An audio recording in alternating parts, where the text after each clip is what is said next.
What's going on, everybody? It's your boy Wnba Dfs here to bring you that WNBA slate breakdown for the two-game WNBA slate.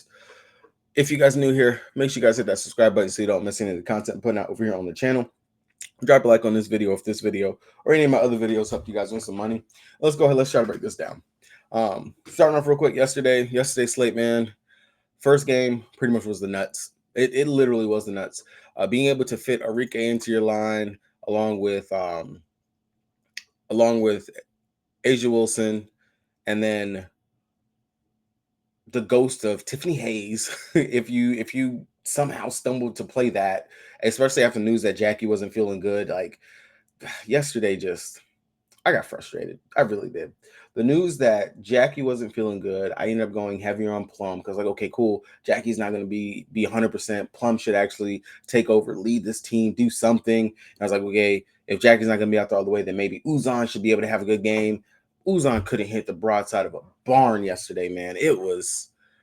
Yesterday was just completely tilting. Went heavier on the late game, and I didn't think that the first game was going to play out the way that it did, and it just, and of course the Sparks couldn't keep the late game close. So I was all over the place yesterday. I flopped. I flopped. I completely flopped. It was probably one of the worst finishes for me to start the season that I had yesterday. Um, but you live, you learn. Looked at some things and can only just continue to try to do better.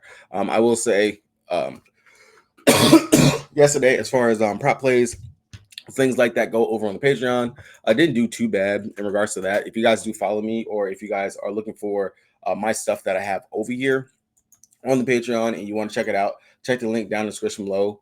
So you guys can go ahead and join us over here on the Patreon. It is it's only $5, and I promise you literally will make that back within your first week of being sub to us over here. But you're getting a lot of content that is being put out over here daily. For us, you're getting core plays for not only DraftKings but also FanDuel. You're getting player pool. You're getting, like I said, prop plays and things like that for multiple sites, not just one site. Right now, my boy Matt, he's already put up his CFL stuff for today. That's up for Prize Picks, so there's a couple of plays for that up right now. He's even got a game breakdown for that. So if you guys are looking for CFL content, definitely you should check that out. My boy Jorsa, he's already he's recapped some of his stuff that he had yesterday in regards to bet MGM plays. Unfortunately, we got some hooks in regards to that yesterday. I put up a FanDuel core. Of course, like you said, the prop plays and things like that. BK, he almost fully swept the board. Yesterday was his anniversary, and the man was still working. He was still working. Believe Maddie stayed under that, but Hamby was under the PR. Alana Smith, she smashed it. She was one of my plays of the days. This slip right here, the sixth slip he had, it missed only because Kia Nurse played 19 minutes, didn't do anything out there. And of course, my stuff that I continuously put out. I actually need to go ahead and do my recap for the day, but I'll go ahead and go over it with you guys right now. Courtney Williams smashed that first half prop. Her usage is higher in the first half of games. She killed that. Billings, she didn't get there, unfortunately. Bad scoring in the first half and just the whole game for a period. Plum by 2, she missed the PA. McCowan, she smashed that. And then, of course, Alana Smith. That was just too easy, way too low fantasy point for her right there going up against the Sparks. Loved it right there. Baltimore in the bottom of the ninth inning literally gave up the game-winning run. Killed me right there. I really was expecting better from that. Padres, they that +1.5 definitely helped for them. Game ended 2-3, and then Cleveland. No wait, Padres. Which game got postponed? The Cleveland game got postponed, but Padres, yeah, that +1.5 that definitely helped. Las Vegas Aces money line, that one hit. Lynx money line, of course, that hit, and then the Lynx -7.5 that hit. And if you played this and you round robbed it like I did, you were still able to make some money, even with the Orioles just blowing what was a beautiful, beautiful game, and definitely would have felt they should have gotten it in the extra innings. But that's some of the stuff that you can get over here with us at No Days Off if you do subscribe and you want to check it out. But getting into the breakdown, I'm going to make this really quick, simple, sweet. We do have the NBA Finals that's going on tonight. Boston taking on the Mavs. I still have Boston winning this series. I'm not going to do any prediction for how many games they're going to win this series in, but I will take Boston to win the whole championship, to win the whole thing. And, of course, when it comes down to MVP, I personally think that Tatum is going to do what he needs to do to get it, of course. But of course, you also have Jaylen Brown. You also have, I think, sneaky dark horse for possible MVP would be Derek White to go out here and just do some just have an amazing series period, because we already know the defensive identity is definitely going to be stopping JB, stopping Tatum, and then the auxiliary pieces, KP, Holiday, White, they're going to have to step up and actually do something. So definitely something to keep an eye on. But Boston winning the chip got them. They're gonna have the parade up in Boston. Like it's book it. Just go ahead and book it. But going ahead, looking at today, Chicago Sky taking on Washington. Diamond Shield's the only one that's on here, but she should be fully expected to play for Washington. We already got news that Austin is being held out again. Another game, and Sykes is still out. If you guys been living on a rock, you know that there's been some controversy or whatever going on right now with the Chicago Sky. Paparazzis or somebody bugging and messing with the players, talking shit to them. Now, I saw a video, but there's players saying that that's not the whole video. That's not everything. That it's been, of course, clipped. So right now, I'm going to keep the thoughts to myself. I don't have too much that I can say because I don't know the full story just yet. So until someone actually produces the full story, we actually get to see everything that happened. I'm not going to throw any dirt on any of the players' names. And, it is what it is at this point. But definitely, they're human. They're people, too. We got to respect them. I mean, they're ladies, man. Like, there's no reason to be out here bothering them, harassing them. It's like the same thing with Brittany Griner when she was in the airport and stuff, and people antagonizing her, messing with her in regards to the whole thing for her with Russia. Like, for what? Like, it's no point. But New York Liberty taking on Atlanta. Baby Sadly, she's still out. Canada, she's still out as well.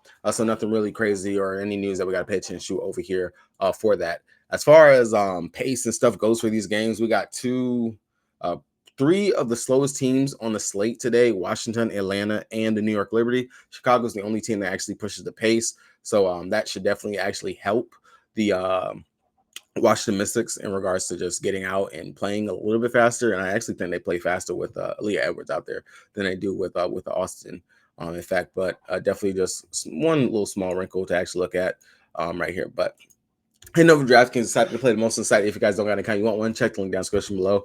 I do apologize if I feel like it seemed like I don't have a lot of energy. I will be honest, I did just get off of work, and I'm recording this before I go to sleep. So bear with me if there's not enough energy and everything in this video. I really do apologize to you guys. But of course, as always, I want to get the content out to you because I know if I go to sleep, I'm not gonna get anything up for you guys at all, except for what I put on Patreon, and that's not fair to you guys on YouTube. So starting out with the Chicago Sky, looking at them, I definitely do feel like this should be a spot where they should bounce back. We just seen not Copper. We just seen Dewana Bonner. We just seen Ty Harris go out here and have a pretty decent game. Biggs, they kind of AT just had a floppish of a game here in this spot, and same thing for Breonna Jones. Wasn't really too much from the Bigs that we got to see, but I do expect for this to be a Marina Marbury. Believe I'm saying it right because I know I was butchering Asia's name yesterday, but this should be a spot where she should be able to bounce back and go out here and give us one of her classic 35 to 40 fantasy point type games.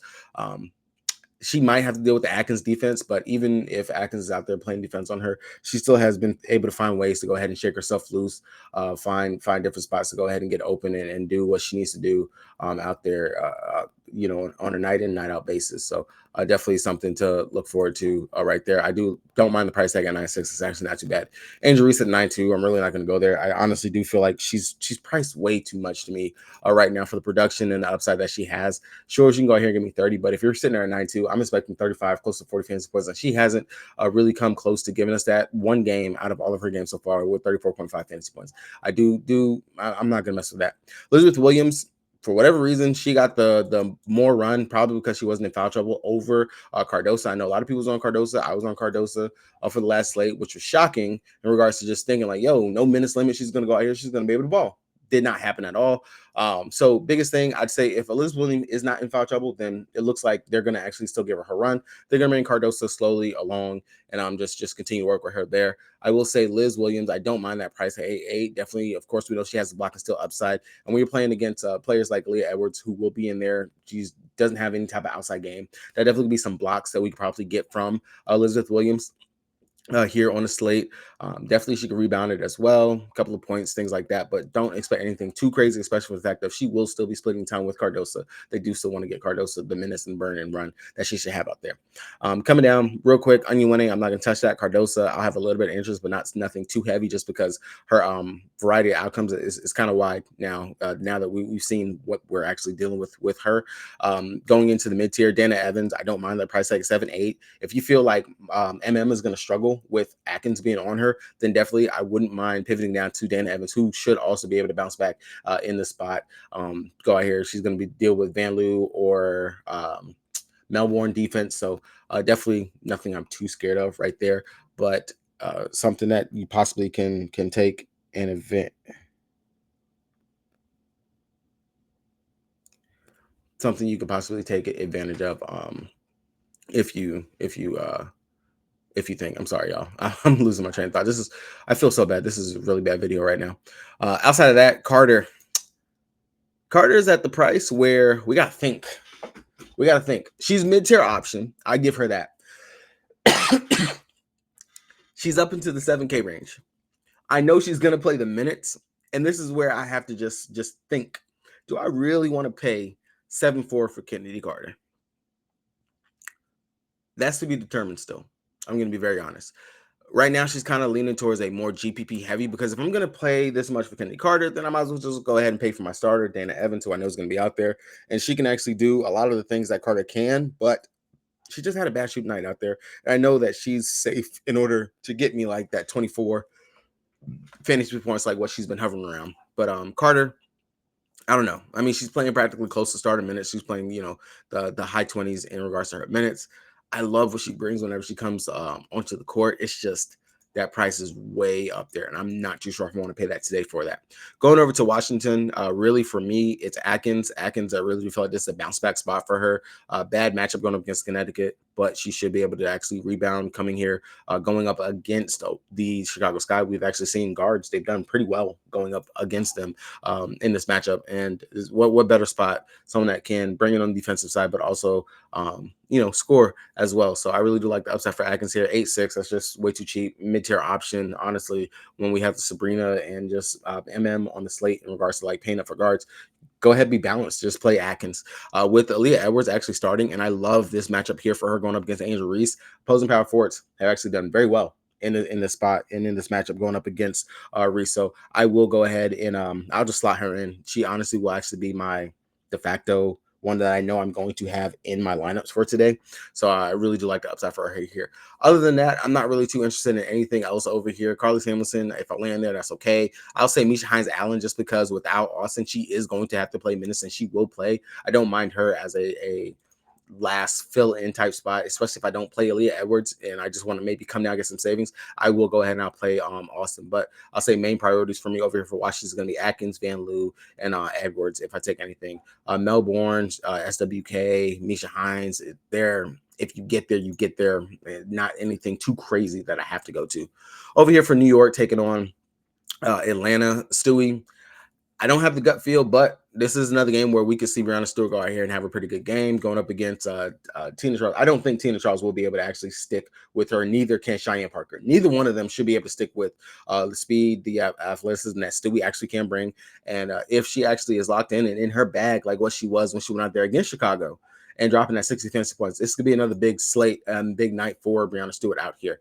Outside of her, I really do actually like the upside for Sabrina Ionescu as well. Definitely like a really good 1-2 punch tandem out here that they got going on, looking more in rhythm. And I mean, these two do lead this team in regards to the usage that they have. You can always pivot, come down to Jonquil Jones if you feel like she's going to be able to stretch the floor, knock down the shots, and not get herself into foul trouble. That's the biggest thing. As long as she stays out of foul trouble, she actually puts up really great fantasy point numbers whenever she's out here on the court. I don't mind her as a possible play, but not too heavy on her today. Sloot, I'm not really looking there, but Benijah Laney, definitely a spot. I think she's going to be spending more time on the defensive side dealing with Ryan, that I'm not too heavy on her. The 76 price tag, I'll say this.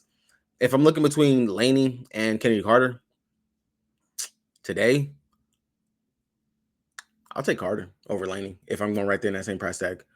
I'll take Carter. Thornton, not gonna mess with that, but of course she is gonna get those minutes just because Baby Sabley is out. Last game she went out there, she played 17 minutes, so her minutes are kind of solidifying, and the price is slowly should be evening out. She's come down back to the 5-6 range. I'm not gonna say she's a play. I'm definitely not gonna go there, but definitely something worth considering. And then of course Burke, if they actually want to give her some more minutes, she saw 10 minutes at least in the last game, just didn't do anything with him. I don't mind looking at Kennedy Burke as another possible play, but nothing too heavy right there either. Going over to the Atlanta side, I'm fading Ryan. I do believe that she's going to draw the Laney matchup. And honestly, everyone that's drawn the Laney matchup, Laney's actually done decent in regards to limiting what they have and what they can do. And at 10-2, this just feels like an Alicia Gray game. She's going to be dealing with Sabrina. She's going to be dealing with Sloot in regards to defense. And this could be one of those 35 plus fantasy point games. Definitely should be able to see her get up some threes, get up her shots, and we can see the playmaking and other things that she actually brings to the table. Really feel pretty strongly in regards to just pivoting down to Alicia Gray, saving 1,200 price tag and just going down to her, period. Tina Shaw, Cheyenne Parker. Biggest thing is that Tina, she's going to give you all the production in the first half of the game. And if she doesn't go out there and pop for close to 30 plus fantasy points, she's not going to really do too much in the second half. Her usage just drops drastically in the second half of the game. It's so frustrating and doesn't make any sense to me. I'll say Cheyenne Parker, 7,200. The price is coming down on her, but just she's not doing it for me. She's not doing too much. We were seeing that they're actually fine with pulling her, letting Powers get some more run. Nas Hillman, Coffee, they're coming in here and they're getting more run right now over Cheyenne. I'll say she's a very deep GPP, but nothing too crazy. I would rather just come down, pay for Powers, who I know is going to go out there and can bring a spark, just like Carter off the bench. Same thing for Powers. Powers is going to come in here. She's going to be a spark and be able to give us a little bit of something coming off the bench. So if I am going to mess with something, I would rather go Aerial Powers over Cheyenne Parker if that was going to be the case. Outside of that, Hillman, Coffee, all these guys straight up GPP, not anything that I feel value today on today's slate is crap. It truly is crap. I really do feel like today we've been talking about balance. Today would be a very balanced day if I am just looking at it straight up. It's really not anything too pretty in my eyes. But that's pretty much the nitty gritty in regards to this slate today, guys. It's not anything too crazy going on. We got the NBA finals. Of course, it's the Commissioner's Cup stuff going on, but I don't. It's just it's an S slate today. But good luck to you guys. I'll have all my stuff up, when I wake up later on. I do apologize if this video was very just dry and draining, but thank you guys for watching. Make sure you guys hit the like button, subscribe to the channel if you guys haven't done so. Check out the Patreon, all the links down in the description below. With that